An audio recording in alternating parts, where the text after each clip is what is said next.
nous allons maintenant étudier l'organigramme. Enfin, dans la pensée chinoise, l'homme est comme un arbre dont les pieds sont les racines et les mains les branches. Autrement dit, l'homme se situe entre ciel et terre. Vous le voyez sur le schéma qui est là, vous avez le ciel, l'homme qui lève les bras, les pieds qui sont accrochés au sol, et l'homme. Donc vous avez un plan ciel, un plan terre, et vous avez ici donc les 4 plans qui manquent, minéral, animal, végétal et humain. D'accord? Voilà. Comme je l'ai mentionné tout à l'heure avec mes confrères, mes collègues du CIREM, nous avons mis au point un organigramme constitué de 6 plans. Le plan ciel, celui de la terre, celui du minéral, du végétal, de l'animal et de l'humain, comme je viens de vous le dire. Vous reconnaissez là les échelons de l'évolution qui a conduit à l'homme. Alors voyons maintenant ces plans. On va commencer donc par le plan terre. La terre est le lieu que l'on foule aux pieds. S'y manifestent certes des énergies nourricières, mais aussi des forces électromagnétiques, avec les réseaux de Hartmann, de Curie, et les fameuses cheminées cosmotelluriques autrefois appelées rondes sorcières. Dans la tradition chinoise, la terre correspond à l'organe Rat, donc à la 5e saison, qui correspond à l'humidité, qui se situe au centre, dont l'émotion est le souci, le sens, le toucher, la salive est à son honneur, la saveur sucrée, la couleur jaune, et en tant qu'aliment, le bœuf, la salade et le seigle. Ça, c'est l'élément d'organe Rat. Si l'on présente à la peau d'un sujet le pictogramme chinois que vous avez ici, en haut, là, dit tout, dit ou tout, d'ailleurs, on le dit l'un ou l'autre, dit nous obtenons une réaction au pouls de ce sujet. Cette réactivité spécifique correspond à ce que l'on appelle par convention le plan terre, bien évidemment. Si l'on passe la couleur 70 de chez Kodak à 5 ou 10 cm sous les pieds d'un sujet, en position allongée, nous obtenons une réaction au pouls de ce sujet. Le filtre 70 va représenter la relation d'un être vivant aux énergies de la Terre. Si l'on présente maintenant la couleur 55 de chez Kodak au niveau du pelvis de notre sujet, nous obtenons également une réaction au pouls. Le pelvis est appelé terre de l'homme, par tradition, car il contient les organes de reproduction et représente la génétique. On peut dire que le filtre 55 correspond à la métabolisation, par un être vivant, des énergies terrestres. Donc capture par le 70, métabolisation par le 55, au profit du plan Terre. Et à d'autres profits, nous verrons ça tout à l'heure. Le plan ciel. Le ciel est le lieu qui se trouve au-dessus de nos têtes. L'énergie singulière de ces luminaires, que sont le Soleil et la Lune, influence profondément notre Terre. Par exemple, le Soleil, par son rayonnement lumineux, par sa chaleur, par son émission de particules, qui va se manifester dans les aurores boréales, ainsi que la Lune, et le cosmos d'ailleurs, par leur attraction gravitationnelle. Dans la tradition chinoise, le ciel correspond à l'organe cœur, à la saison été, à la canicule, au sud, à l'émotion joie, au sens du goût, à la saveur amère, à la couleur rouge, et en tant qu'aliment, au poulet, au poireau et au blé. Si l'on présente à la peau d'un sujet le pictogramme chinois du feu empereur que voici ici. Je vous en fais le tour. Il va représenter ce schéma le mental supérieur. Nous allons obtenir une réaction au pouls du sujet. Cette réactivité spécifique correspond à ce que l'on appelle par convention le plan du ciel. En effet, dans la tradition chinoise, le ciel correspond au shen, qui signifie et exprime le psychisme d'un sujet, depuis le mental jusqu'à l'intuition. Il va représenter la connexion d'un être avec l'univers, et le shen est aussi la force qui organise la configuration et la transformation des caractéristiques spécifiques d'un individu. Vous voyez, ce n'est pas rien. Si l'on passe la couleur numéro 16 de chez Kodak à 5 ou 10 cm du crâne du sujet, nous obtenons une réaction au niveau du pouls. Le filtre numéro 16 va donc représenter la relation d'un être vivant aux énergies du ciel. Si l'on passe maintenant la couleur 75 de chez Kodak au niveau de la base du cerveau, nous obtenons également une réaction au pouls de ce sujet. Cette zone est appelée fenêtre du ciel par les Chinois. Le filtre 75 correspond à la métabolisation par un être vivant des énergies du ciel. Et entre ciel et terre, vous allez avoir l'homme. Les animaux et les végétaux y sont aussi, bien sûr. Mais dans notre travail, c'est particulièrement l'homme dont il s'agit. Je me réfère ici à l'homme en tant que signifiant dans notre langage le genre humain.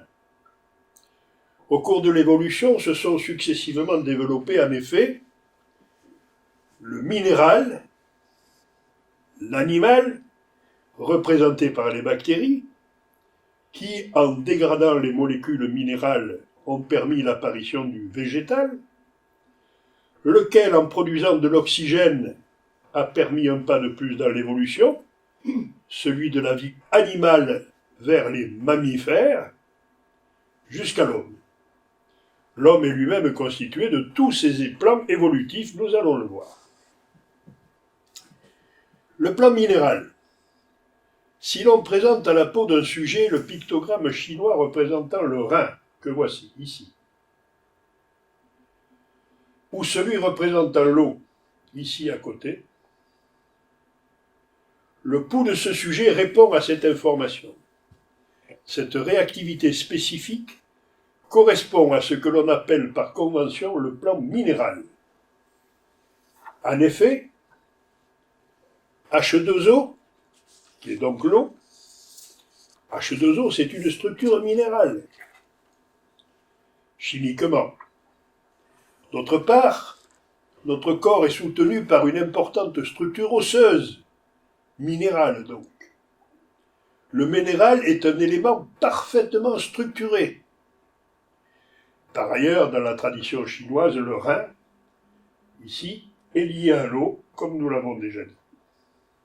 Ce plan va donc représenter le rein, les os, mais aussi et surtout la structure, celle de la cellule, celle des organes, celle du corps et celle du psychisme, tout ce qui est structure.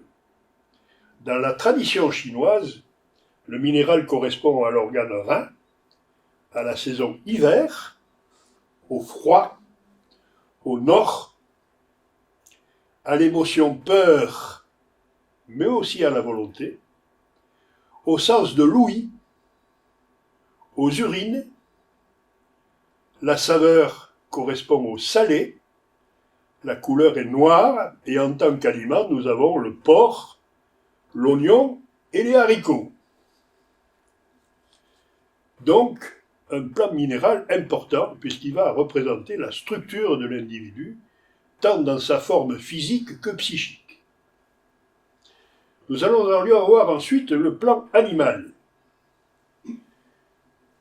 Si l'on présente à la peau d'un sujet, c'est-à-dire à l'oreille, plus exactement, puisque nous avons pris l'habitude d'avoir un sujet allongé devant nous, On lui prend le pouls avec le bras gauche et son artère droite ou gauche, et on lui présente des images à la peau, plus particulièrement au niveau de l'oreille.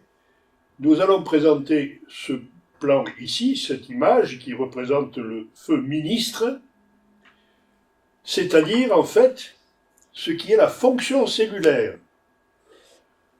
Le pouls de ce sujet va répondre à l'information. Cette réactivité spécifique correspond à ce que l'on appelle, par convention, le plan animal. En effet, nous savons que sur le plan phylogénétique, nos cellules sont, pour la plupart, des bactéries. Et oui, qui se sont agrégées en communauté et qui ont évolué de concert. L'animal se caractérise par le fait que, déterminé par l'instinct, bien évidemment, il fonctionne. Ce plan va donc représenter le mental cellulaire, c'est-à-dire le fonctionnement cellulaire, celui du système nerveux autonome, ortho et parasympathique, ainsi que son fonctionnement dans les diverses situations de l'existence. Dans la tradition chinoise, l'animal correspond à 2 fonctions méridiennes, triple réchauffeur et maître-cœur, dont je vous ai fait voir tout à l'heure les réactivités pulsionnelles grâce à M. Borsarello. Il correspond à la saison été, à la chaleur, au sud, ainsi qu'aux autres qualités que nous avons vues pour le cœur, à savoir la joie, le goût, la saveur amère, la couleur rouge, le poulet, les poireaux et le blé. Mais, une différence, ce n'est plus ici la canicule du feu empereur, c'est la chaleur qui domine. Et ceci est important parce que de 5, nous passons à 6. C'est-à-dire que de 5 éléments, nous passons à 6 plans. Et nous passons à 6 plans de façon parfaite et parfaitement équilibrée. Et tout à fait conforme à l'évolution. Nous avons ensuite le plan végétal. Si l'on présente à la peau d'un sujet ce pictogramme chinois, qui n'est pas banal d'ailleurs, le pouls va répondre à cette information. Ce petit pictogramme représente en fait une mine avec ses galeries. Et dans une mine, on trouve quoi? On trouve du métal, n'est-ce pas? Mais on y trouve aussi du charbon, qui est un condensé de végétaux. C'est pourquoi la réactivité spécifique du pouls, à la présentation de ce pictogramme, représente certes le métal, dans le langage chinois, des 5 éléments, mais va correspondre par convention au végétal, au plan végétal. En effet, au cours de l'évolution, le processus d'agrégation n'a pas seulement concerné les bactéries. Les champignons et d'autres éléments du règne végétal ont également participé à la formation d'agrégats. Par exemple, les cônes et les bâtonnets de nos yeux se sont formés à partir d'algues qui se sont greffées sur un mollusque. Le règne végétal se caractérise par sa capacité d'adaptation. Par exemple, les arbres à l'automne, face à la diminution de la lumière, au rafraîchissement des températures, vont mettre leur activité en veille, vont perdre leurs feuilles pour limiter l'évaporation de l'eau, et ne pas donner prise au gel lorsque les températures baisseront. En hiver, ils vont interrompre leur développement et des mécanismes vont protéger les bourgeons. Ils augmentent leur tolérance au froid. Au printemps, enfin, les bourgeons vont exploser, les feuilles vont s'ouvrir, les fruits se préparent, les graines tombées à l'automne vont germer. Ce plan végétal va représenter l'adaptation. Il va régir l'harmonisation des organes, l'adaptation aux saisons et aux variations climatiques, l'adaptation aux énergies externes, telles qu'elles sont décrites par la tradition chinoise, c'est-à-dire, je le répète, le sec, l'humide, le chaud, la canicule, le froid, le vent, qui est une manifestation du feng en tant qu'expression brutale. C'est un plan qui va servir d'adaptation hormonale, ainsi que l'adaptation des neurotransmetteurs, dont je vous ai déjà un petit peu parlé, et qui sont des composés chimiques libérés par les neurones, agissant sur d'autres neurones et sur d'autres types de cellules, comme les cellules musculaires par exemple. Dans la tradition chinoise, le végétal correspond à l'organe poumon, à l'automne, sécheresse, à l'ouest, à l'émotion tristesse, au sens de l'odorat, à la saveur piquante, à la couleur blanche, et en tant qu'aliment, au cheval, au riz et à l'échalote. Le plan humain, le voilà ici. Si l'on présente à la peau d'un sujet le pictogramme chinois représentant le printemps, donc ici, le pouls de ce sujet répond à cette information. Alors pourquoi ce pictogramme? Ce pictogramme représente une plante qui sort de terre, qui est un symbole de l'imaginaire jaillissant du cerveau de l'homme. C'est pourquoi cette réactivité spécifique du pouls à la présentation du pictogramme chinois va représenter le printemps qui correspond à ce que l'on appelle par convention le plan humain. En effet, c'est au printemps que les fleurs sortent de terre, symbolisant le renouveau qu'apporte l'imagination. Elles sortent de terre comme les idées surgissent du cerveau de l'homme. Or, l'imaginaire est le propre de l'humain. C'est l'imaginaire des architectes, l'imaginaire des romanciers, des cuisiniers, des mathématiciens, des premiers hommes qui inventèrent le feu et les dieux, qui donnèrent un sens aux astres. C'est l'imaginaire des langues, c'est l'imaginaire en jeu dans tout processus de création et d'invention. Mais pour qu'il y ait du feu, des plans, de la littérature, de la grammaire, de la syntaxe, des mathématiques, l'imaginaire ne suffit pas. Il doit se coupler avec la raison, qui est aussi le propre de l'homme. Ce sont ces deux qualités qui vont définir l'intelligence. Ce plan va donc représenter la raison et l'imagination, l'objectif et le subjectif. Appelé le général des armées par la tradition chinoise, c'est le foie qui est appelé comme ça, il correspond à l'organisation des défenses, des avancées et de l'invention technique. Il concerne à la fois le cerveau gauche, dit rationnel, qui s'attache à la raison, à l'objectivité, à la matérialité, au phénomène dit grossier, et le cerveau droit, qui gère les manifestations émotionnelles, la synchronicité, les impressions de déjà-vu, l'espace. Il s'attache à la subjectivité, aux phénomènes qui sont donc dits subtils. Dans la tradition chinoise, l'humain correspond à l'organe foie, à la saison printemps, au vent, à l'est, à l'émotion colère, au sens de la vue, aux larmes, à la saveur acide, à la couleur bleue et à la couleur verte. Et en tant qu'aliment, aux moutons et aux mille. Nous devons maintenant passer à l'étude des énergies radiantes et radiaires. L'énergie émissive ou radiante. Le plan ciel et le plan terre reçoivent chacun une information spécifique subtile grâce à leurs récepteurs respectifs.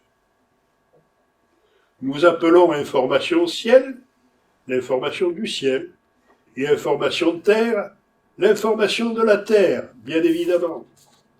Les quatre autres plans, minéral, animal, végétal et humain, reçoivent chacun deux informations. L'une grossière et l'autre subtile.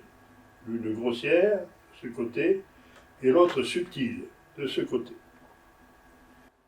Par l'intermédiaire de leurs récepteurs grossiers et subtils respectifs, bien évidemment. Les diverses informations sont donc reçues sous forme de vibrations spécifiques, grossières et subtiles, par le récepteur approprié.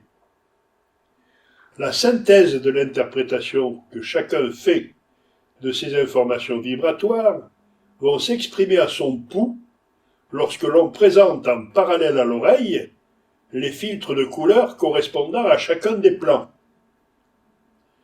Cette présentation se fait à une distance allant de l'oreille jusqu'à l'épaule pour l'aspect grossier et au-delà de l'épaule pour l'aspect subtil. Par exemple, en ce moment, je vous parle. Le texte étant une information grossière est reçu par le récepteur grossier de votre plan humain, votre cerveau gauche, entre parenthèses, tandis que la fonction dont je le dis, la façon dont je le dis, l'intonation, l'émotion, va être reçue par le récepteur subtil de ce même plan, le cerveau droit bien évidemment. La synthèse et l'interprétation que chacun de vous fait de ces informations vont se manifester à votre pouls lorsque l'on présente en parallèle à votre oreille, à la distance appropriée selon la tonalité grossière ou subtile, les filtres de couleurs correspondant au plan humain. On n'y revient pas.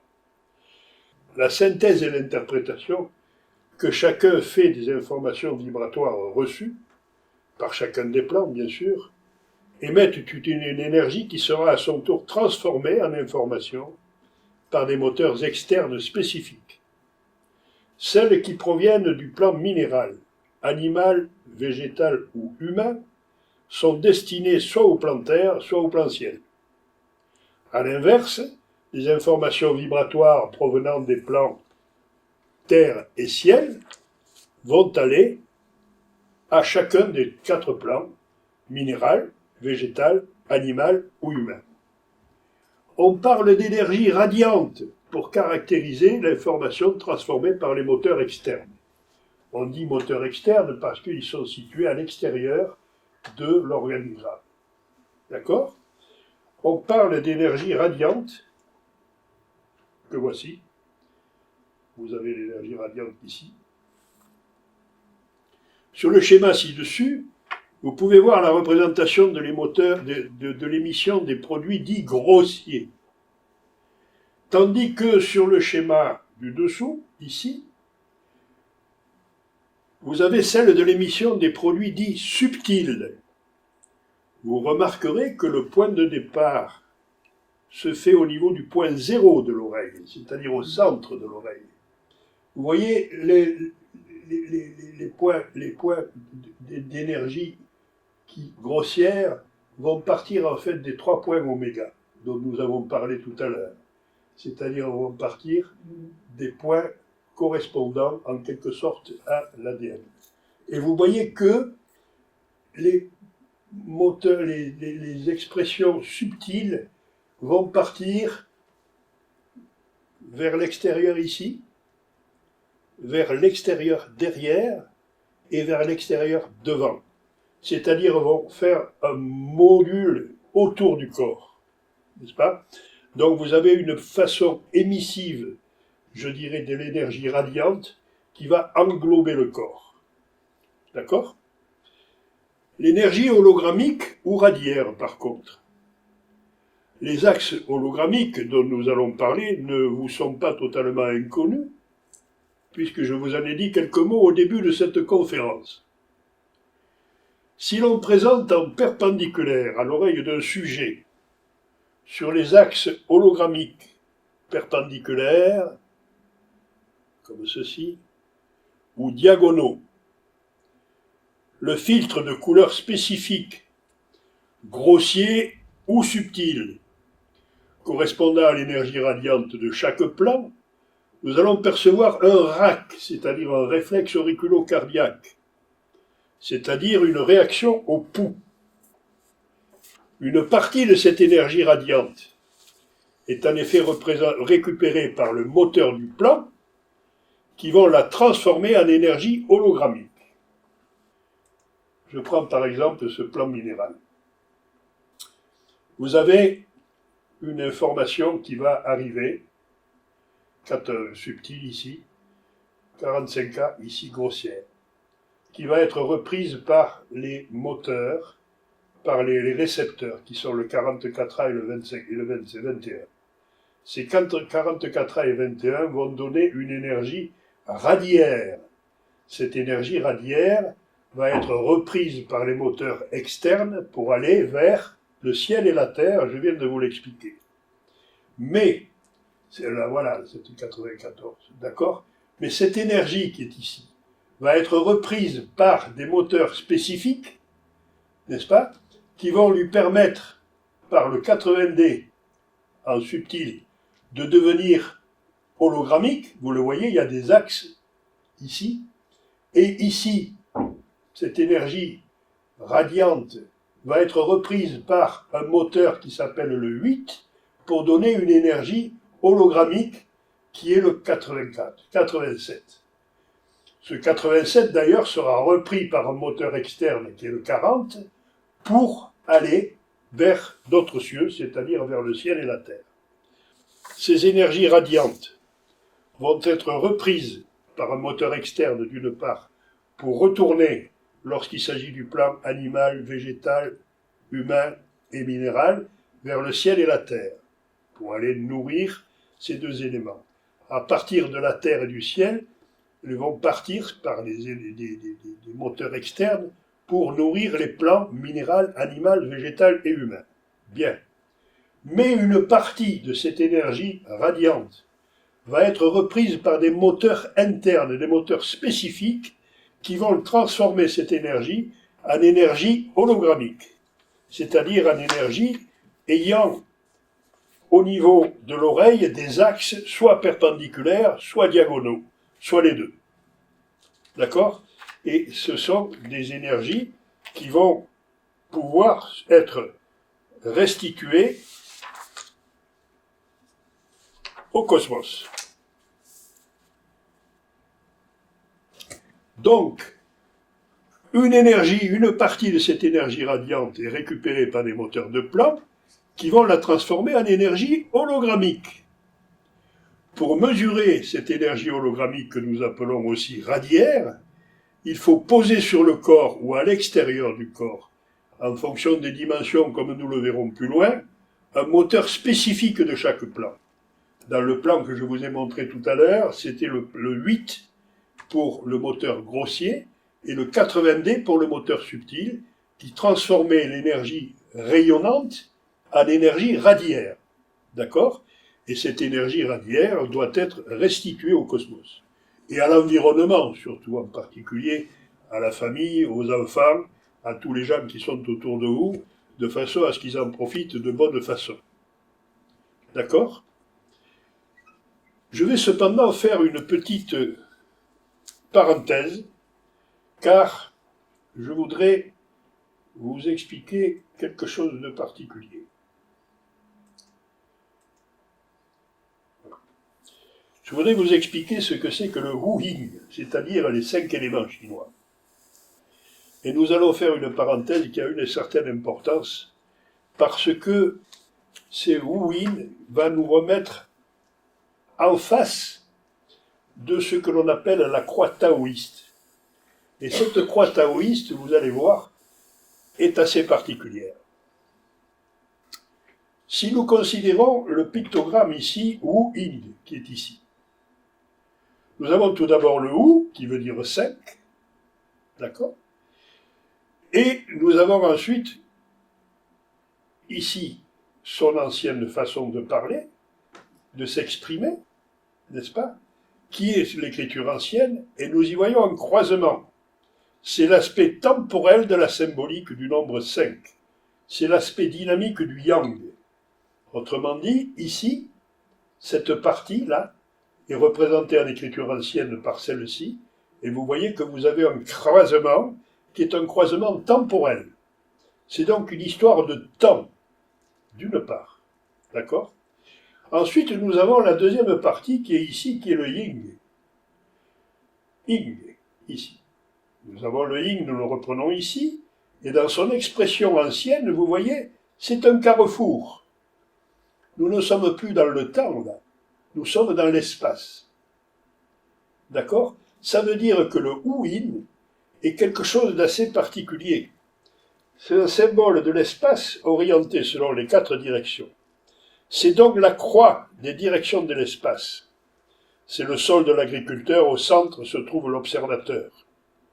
C'est l'aspect complémentaire Yin, ici, du caractère Wu. Le Yin est ici et le Yang est là. Bien.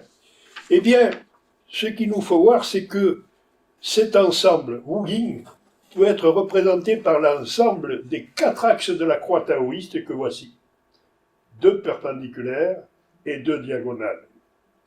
Ça devrait vous parler parce que ça vous rappelle tout vraiment et simplement le système hologrammique.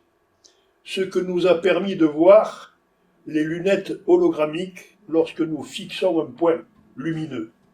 Eh bien, c'est comme si nous avions ici 4 morceaux, des arcs-en-ciel au bout de chaque truc. Ça, c'est important. Et ça, ce Wu-Wing, ce sont donc des repères qui vont permettre de comparer des données aussi bien différentes que le carré et le cercle. Le cercle pour le temps, le carré pour l'espace, ou les différents degrés du temps. Ainsi, nous pouvons comparer les directions de l'espace aux jalons du nyctémère, aux saisons d'une année entière, comme le montrent par exemple les extrémités de la croix taoïste, qui est représentée ci-dessous, qui est ici, qui est là. Vous avez ici l'été, l'est, l'ouest et le nord, comme nous en avons parlé avec le centre, qui est ici, bien sûr. Il n'y a pas de problème. Et vous voyez que nous rejoignons le carré et le cercle. Bien. Je signalerai que dans ce cercle, ici, il ne faut pas trop s'étonner qu'avec quelques cercles concentriques autour, on soit capable de faire des cartes géomagnétiques qui nous permettent de nous situer exactement par rapport à la fréquence à la fois du temps et de l'espace pour un organe donné. D'accord? C'est très très important. Donc vous voyez que le terme de Wu-Wing qui dit 5 éléments, ça paraît simple comme tout, mais en fait si on regarde l'ancienne façon de l'écrire et qu'on fasse la traduction, on se retrouve avec le temps et l'espace, on se retrouve avec un hologramme qui va nous permettre en plus de certifier la qualité de nos cartes géomagnétiques que nous utilisons de façon permanente. Le nyctémère du grec, qui vient du grec nyctéméron, est un composé à partir de nux, la nuit, et héméra, le jour. Donc il va déterminer une alternance de jour et de nuit qui va correspondre à un cycle de 24 heures et comprenant, chez la plupart des espèces, une période de veille et une période de soleil. Quoi qu'il en soit, on a bien remarqué que la croix taoïste reconstitue l'image de la lumière hologrammique. Qu'elle soit d'origine alimentaire, respiratoire, intellectuelle, émotionnelle ou rationnelle, cette énergie radiaire, je dis bien pas rayonnante, radiaire, est destinée à être restituée, je vous le répète, à l'environnement. Elle signe la qualité de l'énergie que le sujet a fabriquée et ne sert pas à l'entretien de la structure organique. Ça, la structure organique, c'est l'énergie radiante qui le fait. Et non l'entretien de la structure organique, physiologique ou mentale, comme le fait l'énergie radiante. Tout cela vous semblera plus simple lorsque nous aurons étudié le processus de production de l'énergie hologrammique.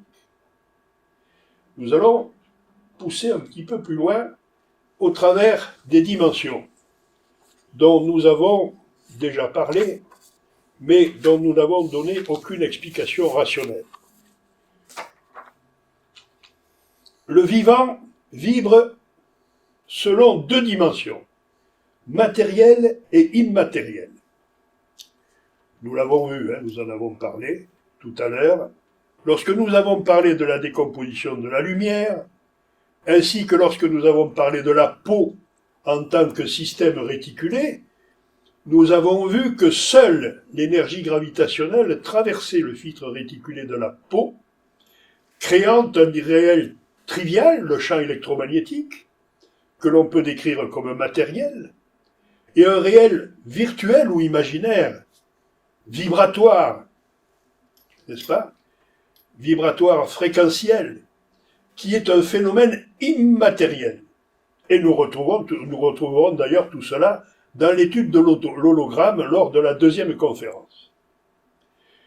La dimension matérielle va vibrer soit sur un mode grossier, lorsqu'elle concerne le corps lui-même, on parle alors de matériel grossier, soit sur un mode dit subtil, lorsqu'elle concerne la sphère extracorporelle. Il s'agit cette fois de matériel subtil. Il existe en effet un corps subtil, dont l'existence est constatée non seulement par les explorations médicales calorifiques que nous avons ici, au moyen de la thermographie à infrarouge, qui capte des vibrations extracorporelles, mais par la photographie Kirlian, qui saisit le corps bioplasmo-réticulaire, ce corps bioplasmo-réticulaire étant le corps qui est collé à la peau et qui va servir justement d'interférence entre l'extérieur et l'intérieur et qui va créer la différence, le processus gravitationnel dont je vous ai déjà parlé, et par la photographie Schlieren, qui, elle, décompose le corps subtil, comme vous pouvez le voir sur cette image. La dimension immatérielle, tout comme à la précédente, peut vibrer sur un mode grossier et un mode subtil. L'inversion existant entre le matériel et l'immatériel fait que l'immatériel grossier se manifeste à l'extérieur du corps, tandis que l'immatériel subtil s'exprime dans le corps lui-même. Dans le matériel, nous avons le matériel, le corps, et à l'extérieur, nous avons le corps subtil. Eh bien, dans l'immatériel, nous avons l'immatériel grossier qui se situe à l'extérieur et l'immatériel subtil qui se situe à l'intérieur. Ça, il nous faut comprendre pourquoi. Et il nous faut comprendre comment. Et comment nous pouvons arriver à comprendre cela. Lorsque nous avons abordé les plans du ciel et de la terre, je vous ai parlé des filtres 55, 75, 16 et 70. Vous vous rappelez, le 70 à la terre, le 55 au niveau du pubis, le 16 au-dessus de la tête, le 75 au niveau du cou. Ils correspondent aux 4 dimensions que l'on appelle le 55 matériel grossier, le 75 le matériel subtil, le 70 l'immatériel grossier et le 16 l'immatériel subtil. Mais il est bien difficile de comprendre les dimensions sans avoir préalablement saisi ce que sont les limites. Qu'est-ce qu'une limite? Comment on peut dire que j'ai un corps grossier, un corps subtil, et puis que ce corps subtil, lorsqu'il est immatériel, va rentrer alors qu'il devrait être dehors? Comment je peux comprendre ça? Je vais donc vous expliquer de mon mieux ce concept moderne. Je dis moderne par rapport à la tradition chinoise, bien que vous allez voir qu'il connaissait le problème, afin qu'il vous semble limpide. Les limites. Donc, allons-y pour les limites. Eh bien, là voilà. Une condition sine qua non pour qu'un objet existe pour nous, êtres humains, c'est qu'il soit différencié de celui qui l'observe. Il doit être différent de celui qui le regarde. Cela nous conduit donc à distinguer 2 notions, celle de l'observateur et celle de l'objet observé. Entre les deux, bien évidemment, il va y avoir une limite. Cela vous semble, je pense, évident. Nous allons cependant le représenter, et vous allez voir que cette question s'avère beaucoup plus complexe qu'elle ne le semble à première vue. Sur une feuille de papier, donc, nous allons représenter le 1. Mettons un point sur une feuille de papier. Vous serez d'accord avec le fait qu'un point réel a une certaine surface dont le bord va constituer en quelque sorte la limite. N'est-ce pas? Vous avez un point sur une feuille de papier, les bords de ce point vont représenter en fait la limite. Enfin, ça me semble évident. Si nous examinons à la loupe un point dessiné sur une feuille de papier, voilà la loupe, ici, nous constatons que deux zones sont bien différenciées. D'une part, il y a un là, ici, c'est la feuille de papier, et d'autre part, il y a un ici, c'est l'intérieur du point, le milieu du point. D'accord?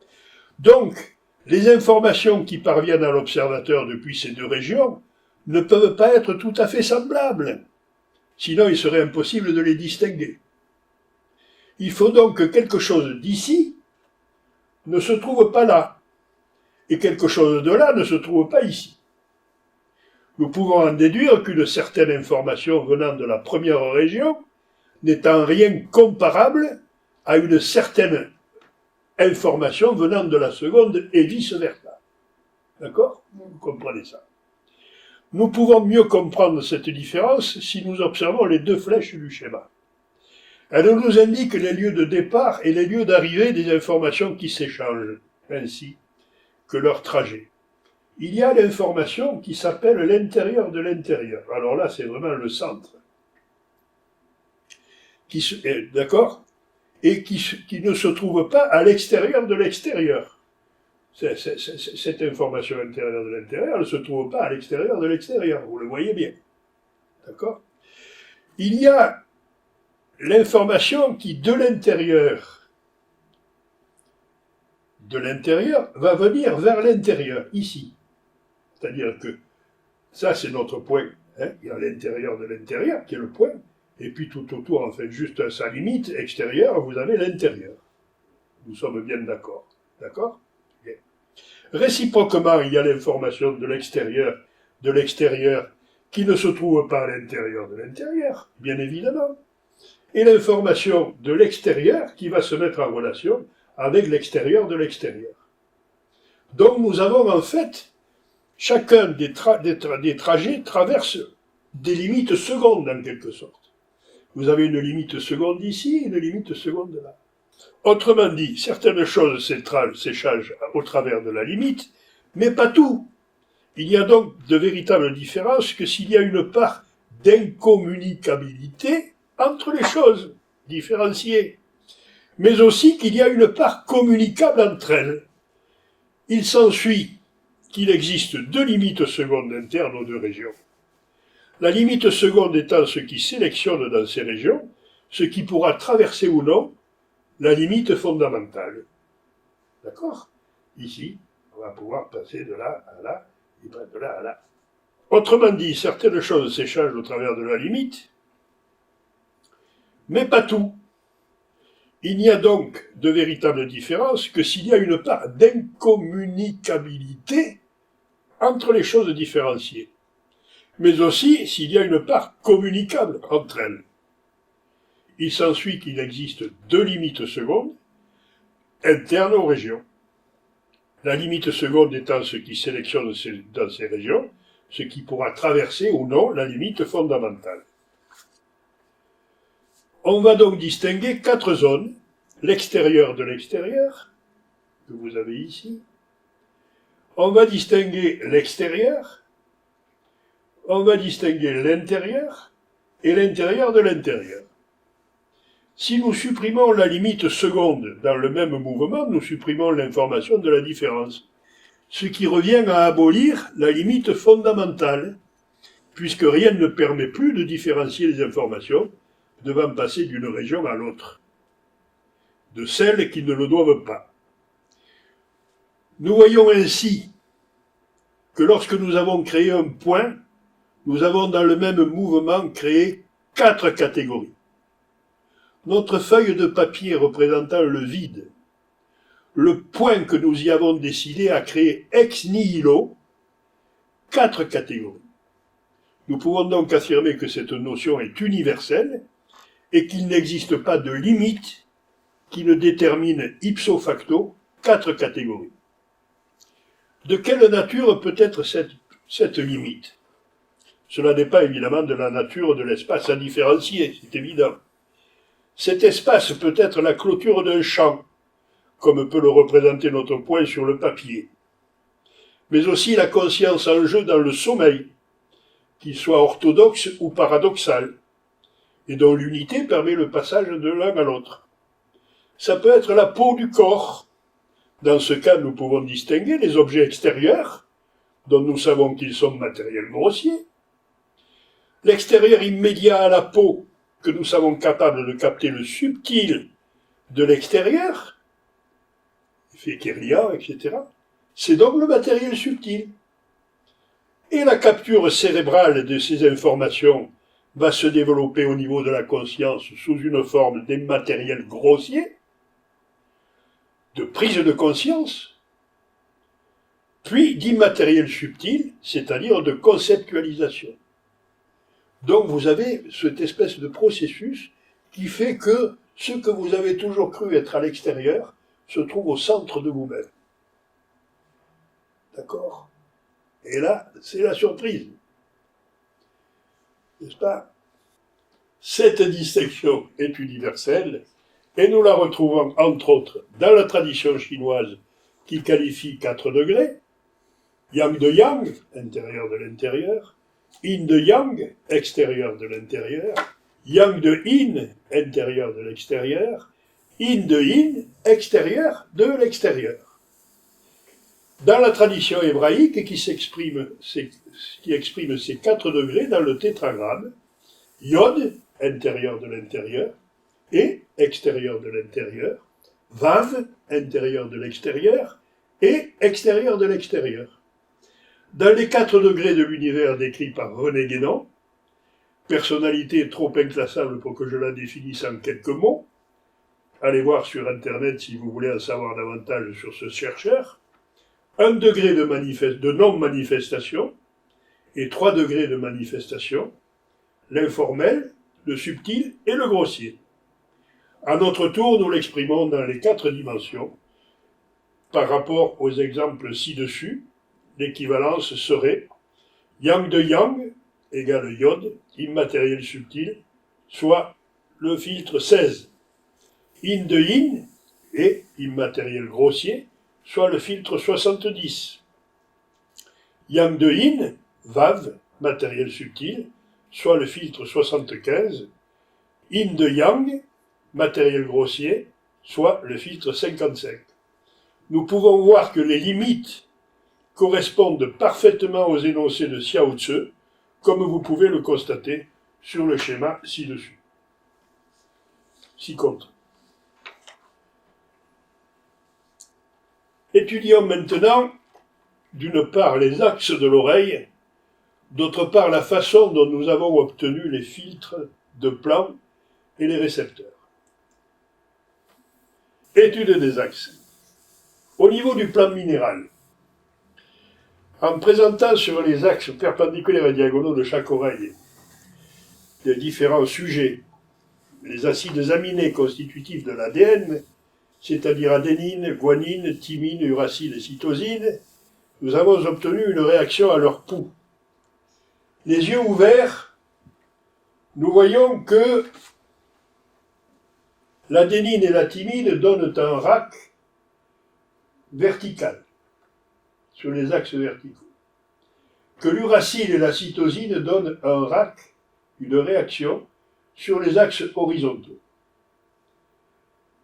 Au niveau des yeux fermés, nous avons l'uracile et la cytosine qui donnent un rack sur les axes verticaux, et la thymine et l'adénine qui vont donner un rack sur les axes horizontaux. D'accord? Ça, c'est le plan minéral.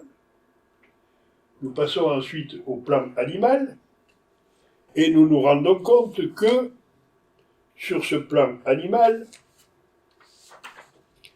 nous allons avoir les yeux ouverts sur l'adénine et la cytosine qui vont donner un rack sur l'axe vertical, tandis que la guanine et la thymine vont donner un rack sur les axes horizontaux.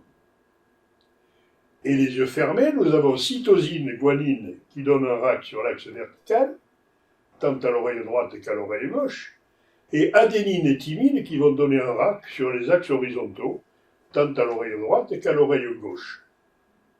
D'accord? Bien. Que ce soit les yeux ouverts ou les yeux fermés. À noter que l'uracile sur les axes de l'oreille ne donne pas de rac. D'accord? Bien. Nous allons passer ensuite au plan végétal.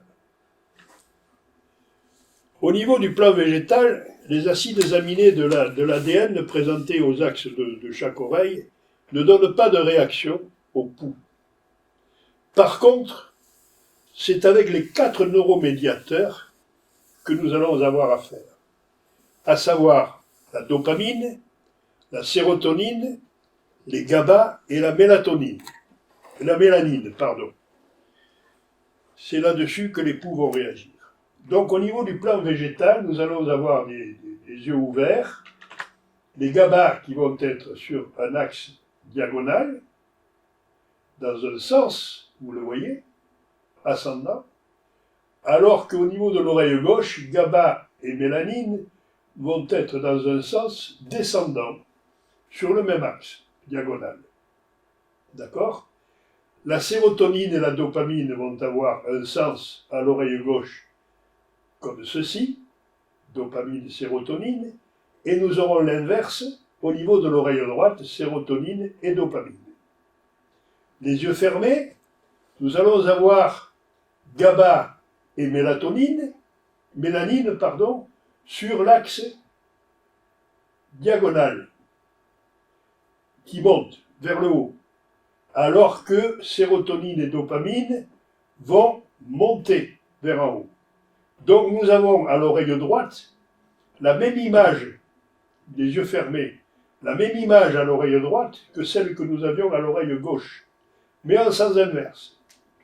Eh bien nous aurons les yeux fermés, à l'oreille gauche la même image qu'à l'oreille droite, mais en sens inverse, à savoir que dopamine et mélanine vers le bas, axe RAC vers le bas, et GABA et sérotonine vers le bas, axe plan végétal. Donc nous avons une inversion entre les oreilles droite et gauche. Plan humain. Les yeux ouverts, oreille droite, nous avons GABA et sérotonine sur un axe, dopamine et mélanine sur l'autre. D'accord? À l'oreille gauche, GABA et mélanine sur un axe, et dopamine et mélanine et sérotonine sur l'autre. Au niveau des yeux fermés, nous allons avoir à l'oreille droite GABA et sérotonine sur un axe, ici, d'accord, et dopamine et mélanine sur l'autre. Alors qu'à l'oreille gauche, nous aurons GABA et mélanine sur un axe, et dopamine et sérotonine sur un axe. Ici encore, nous voyons que d'une oreille à l'autre, la direction des axes sont inversées. Si nous pouvons observer que la direction des axes est la même lorsque les yeux sont ouverts et lorsqu'ils sont fermés, nous remarquons que les éléments qui réagissent sur ces axes changent. Nous avons effectivement des changements d'axes. Nous avons vu que sur le plan minéral et animal, ce sont les acides aminés de l'ADN qui participent aux axes de l'oreille en perpendiculaire comme en diagonale. Alors que sur le plan végétal et sur le plan humain, ce sont les neuromédiateurs qui se manifestent essentiellement sur les axes diagonaux des oreilles. D'accord? Voilà. Alors ensuite, nous avons quelques particularités au niveau du plan, du plan terre et ciel. Le ciel et la terre sont cause de notre présence. Nous disons que le ciel est le causal et la terre l'élémental. Le causal est un lieu avec le rayonnement lumineux, l'énergie des aurores boréales, des éclairs, de l'attraction lunaire. Ces énergies vont s'intégrer dans la matière de la Terre, qui en est le récepteur, et le bouillon de culture, et qui va d'ailleurs nous le restituer au travers des réseaux de Hartmann, il ne faut pas l'oublier. D'accord? Bien. Dans ce cas, d'une telle ampleur et d'une telle force, il nous faut faire appel à d'autres éléments que les acides aminés et les neuromédiateurs, Et nous allons donc nous orienter à partir des pictogrammes chinois. Je vais les retrouver, je ne les retrouve pas. Les voilà.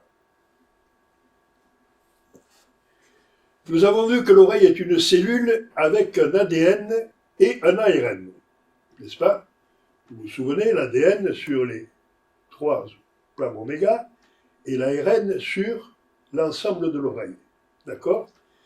Nous retrouvons la même chose au niveau de l'organigramme où l'ADN correspond au plan ciel, car le ciel est signal, information envoyée à la Terre, tout comme l'est l'ADN dans la cellule. La transcription de ce signal va se faire au niveau de la Terre, grâce à l'ARN. Dès lors vont pouvoir se développer entre terre et ciel, le minéral, l'animal, le végétal et l'humain. Il en est de même dans la cellule où l'ADN contenu dans le noyau donne une information que l'ARN messager porte, l'ARN transfère, le capte, le transfère au cytoplasme où sont fabriquées les protéines. Donc nous nous retrouvons exactement dans la même configuration. Que nous soyons au niveau de l'oreille, que nous soyons au niveau de l'organigramme, ou que nous soyons au niveau de la constitution de l'être humain, c'est toujours ADN, ARN qui vont jouer.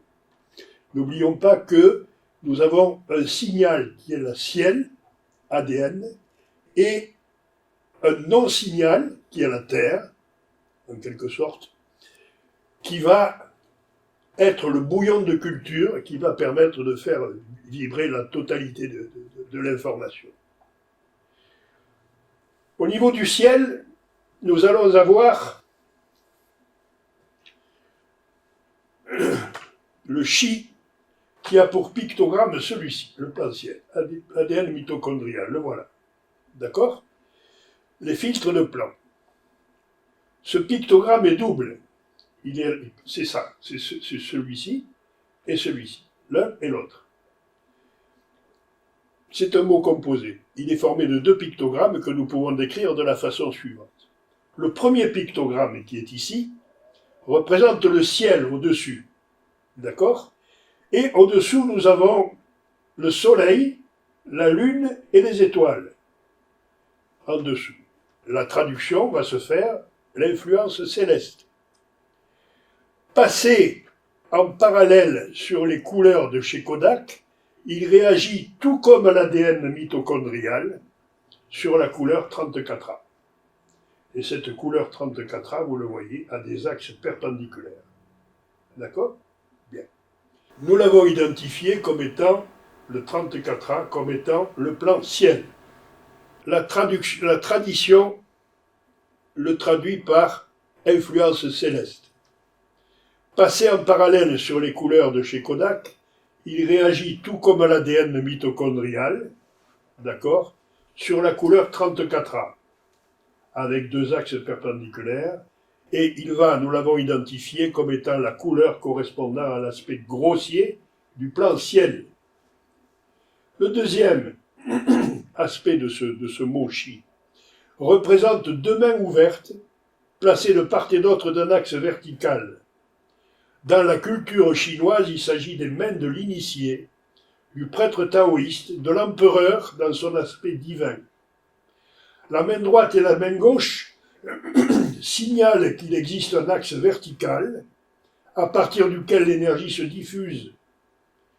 Par exemple, l'axe des chakras, mais aussi l'axe médulaire neurologique. D'accord? Donc nous avons cet axe vertical qui est ici, qui va représenter l'axe des chakras, etc. Eh bien, ce schéma va, par le même procédé que celui qui a servi à trouver le filtre grossier du plan ciel, ce même pictogramme correspond à l'ADN nucléaire et a donné la couleur 97, qui est l'aspect subtil du ciel. D'accord? Voilà, 97 qui est ici. Et ici, c'est l'ADN nucléaire. D'accord? Voilà pour le plan ciel. Alors, on peut regarder ici le plan ciel, ADN nucléaire, ADN nucléaire, etc. à l'oreille droite. Les récepteurs du plan ciel. Passé en parallèle sur les couleurs de chez Kodak, le pictogramme chinois correspondant au feu, que voici, c'est ça, récepteur du ciel, tout comme l'ADN, va réagir sur la couleur 74 de chez Kodak. Ce sera donc le premier récepteur. Nous l'avons identifié comme étant le récepteur grossier du plan ciel. Passé en parallèle sur les couleurs de chez Kodak, le pictogramme chinois correspondant au souffle, qui est ici, tout comme le filtre contenant le composant chimique anti-ADN mis en évidence par le docteur Nogier, va répondre sur la couleur 47 de chez Kodak. Nous l'avons identifié comme étant le récepteur subtil du ciel. Ces deux récepteurs vont recevoir l'énergie information ciel, qui est le 94, et vont donc donner, dans un premier temps, une énergie radiante, qui va être reprise par un moteur spécifique pour donner une énergie radiaire, alors que l'énergie radiante sera reprise par un moteur externe pour aller envahir, inonder les plans minéral, animal, végétal et humain, comme je vous l'ai déjà dit. Au niveau du plan Terre, la Terre, tout, je vous ai dit tout, outil, c'est pareil. Hein. Le plan Terre a pour pictogramme cet élément que nous connaissons là très bien déjà, nous en avons déjà parlé. Deux pictogrammes vont correspondre pour les Chinois à cette Terre. Tout d'abord sur le tout qui est ici, et ensuite cette image-là, qui est un peu particulière et qui a un sens très profond. Le premier est celui donné ci-dessus, correspond au tout, la Terre, telle que nous la trouvons dans les 5 éléments. Il représente le sol sur lequel nous marchons. Passé en parallèle sur les couleurs de chez Kodak, il réagit tout comme le complexe enzymatique ARN polymérase sur la couleur 29. L'ARN polymérase est importante car elle est capable de fabriquer un ARN à partir de l'ADN. Donc c'est une transformation, vous voyez que la Terre reçoit une information du ciel sous forme d'ADN et est capable de le transformer en ARN grâce à l'ARN polymérase. D'accord ? Ensuite, nous l'avons identifié donc comme étant l'aspect grossier du plan Terre. Le second aspect, ici, représente la résurgence des énergies terrestres, en particulier celle des énergies magnétiques, des réseaux de Hartmann et de Curie.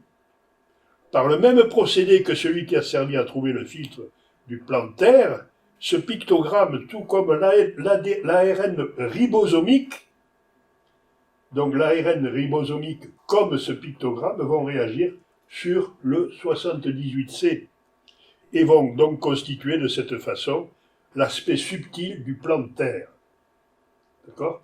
Donc nous avons un ARN polymérase capable de transformer l'ADN en ARN et un ARN ribosomique qui permet la fabrication des acides aminés, enfin des molécules au niveau de la cellule. Donc nous le retrouvons ici. D'accord ? Les récepteurs du plan Terre sont assez particuliers. Passé en parallèle sur les couleurs de chez Kodak, ce pictogramme qui signifie en fait plante se réalisant par l'eau, c'est-à-dire une plante qui va se réaliser par l'eau, par la flotte, c'est-à-dire une plante, ça sort de terre, mais grâce à l'eau, nous allons avoir affaire à la même réaction sur le filtre 50 que celle de l'ARN messager. Donc nous avons un ARN messager qui va nous permettre de confirmer que ce récepteur Terre équivaut au plan 50. Ensuite, nous allons avoir, donc nous l'avons identifié comme étant le récepteur grossier du plan Terre. Passé en parallèle sur les couleurs de chez Kodak, le pictogramme suivant, là, qui représente en fait l'éclair et la foudre, d'accord, réagit comme l'ADN de transfert sur la couleur 34 de chez Kodak. Nous l'avons donc identifié comme étant le récepteur subtil de la Terre. Et ces récepteurs grossiers et subtils vont recevoir l'information du 32. Ça va donc être repris par... Ces récepteurs vont fabriquer une énergie radiante qui va être reprise par les moteurs externes pour distribuer au minéral, animal, végétal et humain, et qui va être repris par le moteur interne de la Terre pour fabriquer une énergie hologrammique. D'accord? Voilà. C'est le 8, c'est le moteur 8. La recherche d'une concordance entre un pictogramme, qui est une onde de forme, et un produit chimique, afin de déterminer la correspondance d'une couleur et d'un filtre de plan ou d'un récepteur est très importante. Lorsqu'elle se produit, en effet, elle garantit la validité de la couleur sélectionnée. Il est fondamental de bien noter que la couleur n'est pas prise ici dans un aspect symbolique, comme en chromothérapie, mais sur un plan vibratoire. Nous avons vu donc la formation des plans terre et des plans ciel. Nous n'allons pas voir la totalité de la formation des plans minéral, animal, végétal et humain. Je vais prendre simplement un exemple, à savoir le plan minéral, parce que sinon on n'en sort pas. Pour tous les plans intermédiaires, dont je vous ai expliqué les axes sur lesquels réagissent les substances chimiques, ce qui est déjà beaucoup, que sont les acides aminés et les neuromédiateurs, ainsi que la direction de ces axes. Je ne vous ai pas parlé de la recherche des couleurs de chacun de ces plans, parce que nous sommes intéressés surtout au ciel et à la terre. Donc prenons quand même l'axe minéral. Les filtres de plan, le pictogramme que vous voyez ici, H2O, correspond à l'élément O que nous trouvons dans les 5 éléments.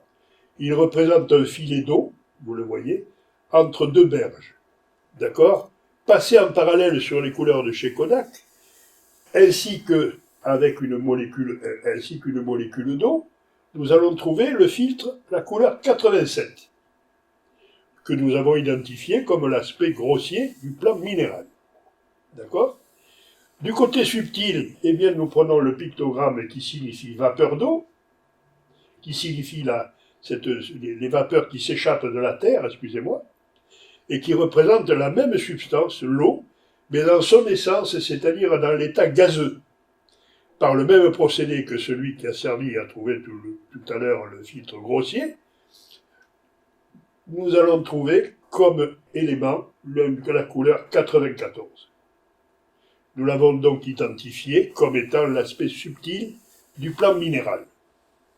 Les récepteurs sont très amusants. Le récepteur, passé en parallèle sur les couleurs de chez Kodak, le pictogramme chinois, plante rameuse pétrifiée. Donc nous sommes bien dans le minéral, puisque c'est une plante, certes, rameuse, certes, mais pétrifiée. D'accord? Elle va répondre comme l'eau à l'état de glace sur une couleur, qui est la couleur 21, qui sera donc le récepteur grossier du minéral. Et placé en parallèle sur les couleurs de chez Kodak, c'est ce pictogramme qui représente les axes du cycle sous le soleil, vont réagir tout comme l'eau à l'état d'extrait, l'extrait d'eau, sur le filtre 44A. Nous l'avons identifié comme un récepteur subtil du plan Terre. Je ne vais pas donner donc d'autres détails sur les autres plans, parce que nous serions trop longs. Déjà que nous avons été assez longs, il ne faut pas exagérer. Je voulais simplement vous expliquer comment ont été trouvées les couleurs et bien vous faire comprendre qu'il s'agit d'un choix vibratoire et non symbolique, comme je l'ai déjà précisé. Je tenais également à ce que vous puissiez voir que toutes les couleurs sélectionnées répondent de façon préférentielle sur certains axes hologrammiques de l'oreille. Enfin, je voudrais vous présenter l'organigramme d'énergétique hologrammique que voici, que nous devons à notre ami Daniel Fleury depuis quelques années. Cet organigramme n'a jamais été présenté, c'est la première fois qu'il sort, et il représente la totalité de nos connaissances en énergétique concernant l'organigramme, mais représenté sous forme des 5 éléments. Ce qui nous permet de dire que nous avons ici le bois avec le plan humain, nous avons ici le feu empereur, le feu animal, pardon, nous avons ensuite le feu empereur, nous avons la terre, nous avons le métal et nous avons l'eau. Et nous avons tout ça qui va jouer sur leur harmonie tranquille avec 2 types de phénomènes. Un phénomène d'énergie vibratoire radiante, n'est-ce pas, qui va servir à nourrir le système, et une énergie radiaire qui, elle, va servir à nourrir l'environnement et le cosmos. Voilà. Nous verrons la suite de cette conférence la prochaine fois en étudiant l'hologramme d'une part et le phénomène fréquentiel d'autre part. Voilà. Je vous remercie. Bon courage à vous.